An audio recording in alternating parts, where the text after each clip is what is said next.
గురుబలాన్ని ఉపయోగించుకోండి. కేతువు రాహు యొక్క నెగిటివ్ శక్తుల్ని తగ్గించుకోండి. వ్యసనాల బారి పడ్డారా, మీకు క్లోజ్.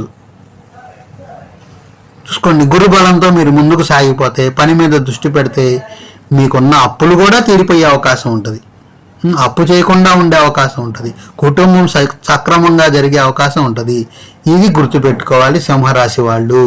ఈ విషయాలన్నీ గుర్తుపెట్టుకోవటం కోసం, ఆ విషయాలన్నీ, ఆ శక్తులు మనలో పాజిటివ్గా మార్చడం కోసం ఆహార పదార్థం ద్వారా మన ఆలోచన తీరును మార్చుకోవాలి.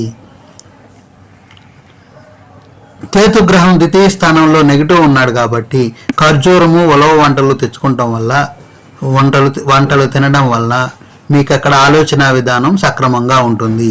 అలాగే మినపట్లు, మినపగారెలు, మినప సున్నుండలు మీరు తినడం వల్ల రాహువు యొక్క నెగిటివ్ని తప్పించుకోవచ్చు.